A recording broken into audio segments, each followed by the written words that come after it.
berada di Hong Kong sekarang posisinya. Yang aku mau tanyakan, nama aku yang dipakai sama anak itu buat arisan. Bisa nggak aku buat prosesin dia lapor penipuan di sana? Aku posisi di Makau soalnya. Boleh lapor, tapi atas tuduhan arisan itu seperti apa? Ceritanya gini, Miss, dari awal masuk arisan itu, dia menelpon saya buat Kak, namanya kita udah berteman baik, jadi mikir aku nggak sampai segini gitu. Boleh minta tolong nggak, itu soalnya aku nggak bisa masuk arisan itu, soalnya aku nggak dipercaya sama ownernya, kata dia. Karena saya udah sering masuk di owner itu, jadi ownernya udah kenal saya. Jadi saya masukin lah nama dia di arisan itu, tapi yang setornya dia beberapa kali gitu loh, Miss. Di bulan ke-6 kocok arisan, keluarlah nama saya, tapi yang setor dia. Pada saat nama itu keluar, uang arisannya aku kasih ke dia, Miss, gitu. Di bulan berikutnya dia udah nggak mau setor. Jadi saya yang dikejar sama ownernya. Oke, itu arisan online apa arisan nyata? Arisan online. Kita posisi di Indo, itu ownernya itu owner juga udah datangin keluarga saya di Indo, Miss. Jadi polisi juga udah saya laporin di Indo buat datangin keluarga dia di kampungnya, tapi keluarganya cuma bilang kita nggak tahu apa-apa, dan polisi juga nggak bisa mau menekan orang tuanya, kan nggak mungkin, Miss, gitu. Terus ditelepon anaknya bilang nggak tahu menau, udah ada urusan katanya. Dan awalnya saya sama anaknya itu, anak yang berkaitan itu, kita berteman baik, dan dia dulu memberi saya modal untuk uangnya dibisniskan. Saya udah jalanin uangnya buat bisnis, dan saya sudah mengembalikan melebihi dari uangnya dia. Saya sudah mengembalikan, resit-resitnya semua ada, dan dia bilang ke semua orang bahwa uang yang saya transfer, uang arisan itu 100 lebih itu, dia bilang buat bayar utang saya yang saya pernah ambil di dia. Lah, uang yang saya bayar selama ini kemana? Gitu loh. Saya juga udah bayar hampir 200 juta, yang kamu ngasih 170 sekian. Itu beserta bunga. Tapi dia menganggapnya itu masalah, itu uangnya katanya masih berbunga terus, masih banyak gitu. Dan nggak mau tahu itu uang arisan, dia anggap sebagai pelunasan utang saya, dia bilang begitu. Jadi yang dikejar saya buat setor arisan 7.500.000 per bulan, Miss. Dan orang tua saya hanya bisa menangis. Gimana? Karena yang sebenarnya yang salah saya, karena masukin nama saya di arisan. Ownernya tahu kan di saya, Miss, gitu loh. Tapi ya aku gimana caranya bisa dapetin dia? Nah, kamu melaporin polisi mana? Kalau semisalnya berkaitan di Hong Kong, apakah bisa diprosesin kalau kita mencari anak itu di Hong Kong? Dalam hal apa? Kan kalian arisannya di Indonesia pakai rupiah, kan nggak ada hubungannya dengan Hong Kong. Iya, itu yang mau ditanyakan. Terus itu kan anak penipuan, ada resitnya. Hakim dia juga harus diproses di Indo, nunggu dia pulang dulu gimana? Ya memang seperti itu prosesnya, makanya kan nggak boleh aris-arisan. Orang di luar negeri kan nggak perlu aris-arisan. Iya, sulit diproses di Indo karena dia posisi juga kita semua di luar negeri nih. Jadi mikir aku, kalau aku mau nyari dia di sana, ya udah, mau bagaimana, melapor kita sama-sama pulang aja gimana? Ya Gitu oke. mikir aku. Jadi Ya oke. kalaupun bisa, aku bisa melapornya kemana biar kita sama-sama kena gitu, biar sama-sama pulang gitu. Ya kamu coba datang ke KJRI melaporkannya loh. Tetapi masalah ditanggapi enggaknya itu urusannya beda ya. Karena masalah utang piutang kan nggak ada hubungannya dengan polisi. Kecuali nanti kalian cakar-cakaran, itu urusannya udah ranahnya bukan masalah utang piutang, tapi kriminal. Betul. Terus kalau Jadi utang misalnya piutang saya, itu polisi nggak akan ngurusi utang piutang, itu memang benar. iya. Jadi kalau semisal saya juga melapor itu Atas dasar apa gimana? melapor kamu? Menipu. Pakai Uang yang Hongkong, diambil, rekening Hongkong? pakai rekening Indo. Terus apa hubungannya sama Hong Kong? Ayo, jadi kemungkinan kalau memang tidak bisa dilapor, apakah ini anak kita harus sama-sama pulang aja, bikin apa gitu biar di interminate ya apa kita sama-sama pulang, karena ini masalahnya uang besar, gimana caranya bisa melapor. Dia nggak mau respon juga anaknya, nggak mau di telepon juga nggak mau direspon. Ya karena dia penipu Mbak. Kalau direspon itu bukan penipu namanya.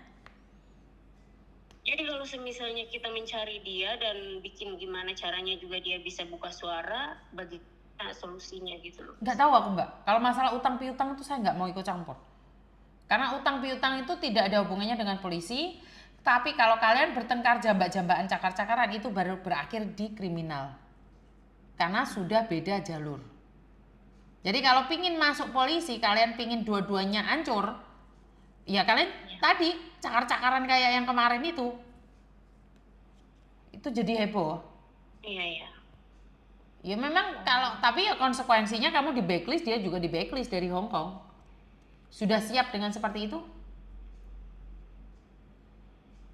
Iya, saya kan di Makau, posisinya di Makau, tapi nggak masuk ke Hong Kong juga nggak apa-apa. Yang penting gimana caranya, saya juga nggak mungkin bayarin utangnya atas nama dia, atas nama yang dia makan uangnya tuh.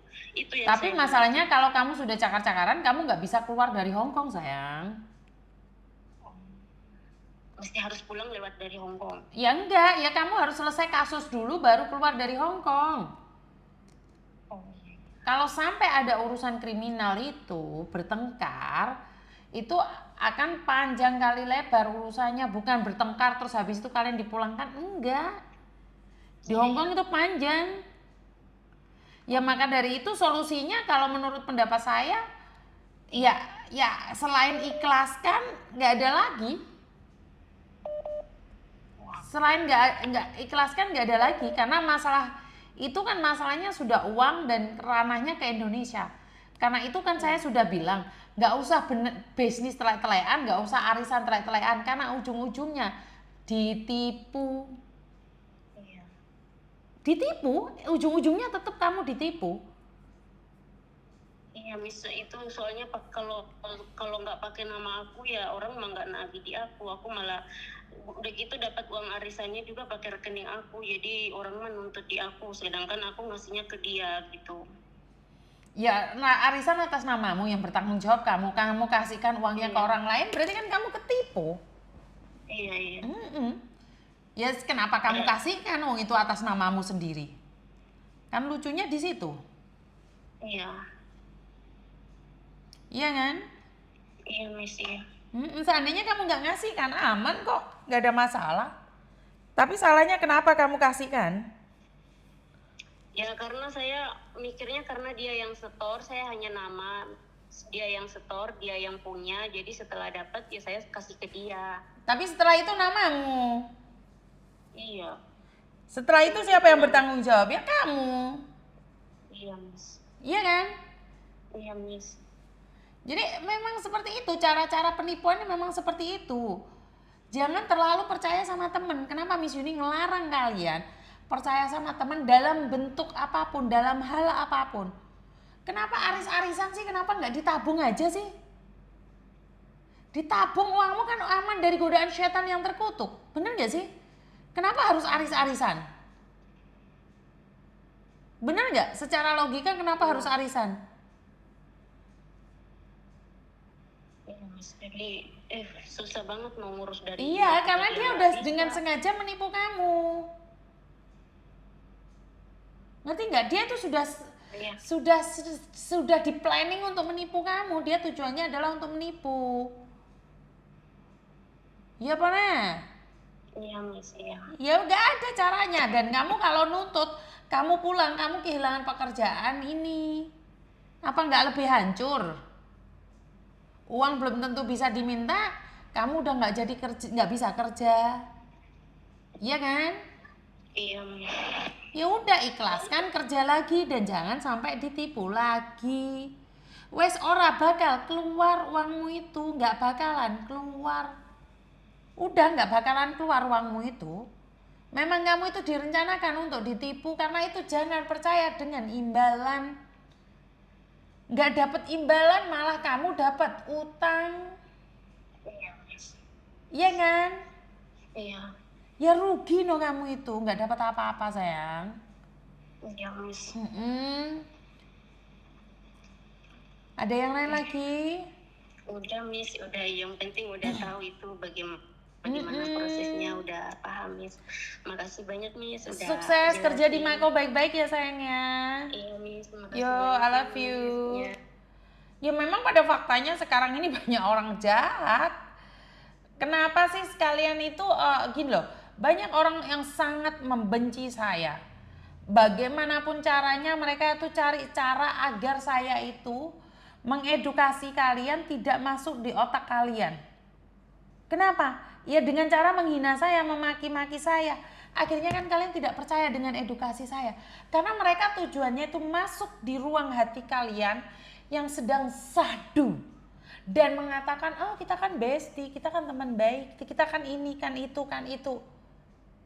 Yuni, jangan percaya omongan Yuni. Yuni itu jahat, Yuni itu jualan aib dengan konten. Yuni ini tukang konten apa. Ujung-ujungnya saya tidak pernah meminta uang kalian. Saya hanya menginfokan berdasarkan fakta-fakta yang ada. Saya emak-emak yang suka ngonten itu memang benar. Tapi saya tidak pernah memanfaatkan apapun dari kalian. Alah Yuni dapat uang, iya kemulihin jenazahmu. Kalau ada orang yang bilang Yuni ngonten dapat uang. Lah kalau memang ngonten dapat uang dengan mudah, kenapa kamu juga nggak ngonten? Kamu juga punya konten kok. Bedanya kontenmu itu berbasis dengan uang. Sementara saya tidak berbasis pada uang. Banyak sekali media-media sosial itu atas nama saya. Tetapi sekali lagi saya ingatkan, saya tidak pernah minta uang 1 sen pun pada follower saya. Saya tidak pernah meminta uang 1 sen pun pada follower saya. Harus diingat itu. Kenapa? Karena pada prinsipnya saya hanya membantu memberikan edukasi.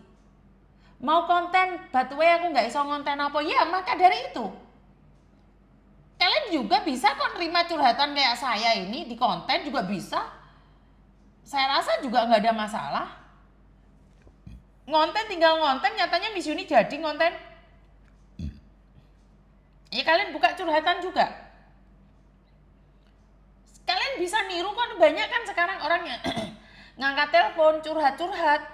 Bahkan saya ngajak teman-teman saya, Mbak Winwin, Boni untuk dan yang lainnya saya bilang ngonten aja. Yun kamu nggak merasa tersaingi? Kenapa saya merasa tersaingi? Malah saya merasa diringankan beban. Tidak semua orang harus curhat sama saya. Benar nggak sih? Jadi nggak seharusnya semua curhatan itu kepada saya. Memang seperti itu pada faktanya kita nggak perlu takut bersaing. Kita punya level masing-masing. Kalau kamu pintar dalam hal ini, ya alhamdulillah. Saya itu tidak semuanya bisa saya bantu. Lah kalau ada Boni yang bisa membantu, yang notabene dia adalah teman saya, lah apa ya salah? Benar nggak sih? Nggak salah. Yayasan. Sebentar ya. Jadi intinya nggak ada yang salah. Kalau kalian membutuhkan bantuan sampai dibenturkan, oh iya Boni itu Miss Yuni ngomongnya lebih halus. Lihat apa tau wong Boni ku mau boloku. Iya pernah. Lha ngadu domba aku mbek Boni iki ya ngopo rek? Boni iki mau ya koncoku. Iya Miss, Boni lo lebih baik curhat daripada sama Miss Yuni lho. Piye to konsepmu iki? Yo gak apa-apa kan ono pilihane malah penak. Yo bener. Malah penak ada yang bisa membantu. Yo bener, jangan lupa tulis jenazah sebentar ya, jenazah Puji. Jangan lupa jenazah Puji. Oke. Sebentar ya Mbak ya, soalnya ada yang minta nomor rekening untuk Puji. Sebentar, oke, terima kasih. Jadi seperti itu ya teman-teman ya. Rezekine wong dhewe-dhewe. Alah wis ben nek sing kerja ilegal ora usah dilingni ben. Sing penting berangkat harum mulih ora almarhum wis ben. Enggak usah debat sama orang-orang yang pingin berangkat almarhum ben. Ben, wis ora usah ngedukasi wong sing otake wis jebol. Orang sudah dikasih tahu bahaya masih nantang. Biarkan, nggak usah dikasih solusi. Engkau lek mulai almarhum ya sementing ojo nesu-nesu. Pengen berangkat harum pulang almarhum silahkan. Wes bene tak nggeni dhewe Indonesia budal-budalo kono. Berangkat wes aku ora kate ngalang-ngalangi wong. Aman-aman budalo sak karep-karepmu. Kamu mau berangkat jentit melilit orang ngurus. Saya itu nggak masalah kalian mau berangkat ke negara-negara perang terus awakmu ge sumpele bom. Budalo. Halah. Usah penting mulai aja jerit-jerit. Mulai aja tolong. Terus habis itu bilang pemerintah apa itu? Tidak bertanggung jawab. Lek diomongi angel. Kamu keluar negeri tidak prosedural. Kowe iki gek sumpete bom atom nge lho. Ngengkel dapuramu lek diomongi ora percaya. Ndek gak punya skill kowe kate ge apa? Ge sing tukang bledosne kae. Hah? Wis diomongi bahaya ngowengkel malah nantang. Budal ngono ge sumple bom atom ngono silitmu kuwi. Angel erane dombrongi. Berangkat diam-diam pulang koar-koar betul. Engko nangis-nangis, engko mbek Pak Menteri disambut disewakne helikopter kae lho. Ora jelas blas ya. Kalau memang di luar negeri penak gotongan kabeh sak RT-mu ngono lho. Suwe ngomong tok ae. Iya budalo. Tanpa skill pakmu bareng gawon, makmu bareng mbokmu, mbahmu ngono gawon. Ora perlu skill, sementing ginjal sehat. Bawa sana wes mbah-mbahmu kono. Ngopo ora tanggung-tanggung sak RT, sak RW. Pastikan ginjalmu sehat budalo. Tak nggeni dhewe desamu kono desa apa? Tak parani, tak budidayakan, tak lestarikan desamu. Angkut sana ke semua, angkut. Los. Kongkon se prosedural ngowengkel ae yang penting sehat. Ya ora? Ya Miss, akhirnya Yuni merepet jerene. Halo Miss, ya. Ya pernah. Alhamdulillah aku malah seneng kok. Tak geni dhewe Indonesia. Yes, budal-budal. Los dol. Ya ora? Berangkat tanpa skill, pulang tanpa skill. Berangkat tanpa skill, pulang tanpa sikil. Berangkat tanpa skill, pulang tanpa sikil. Paham nyampe di sini?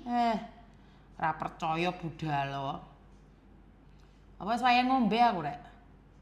Beh mari mangan iki arek ngene iki piye konsepe? Ki terus ngomong ngantuk iki.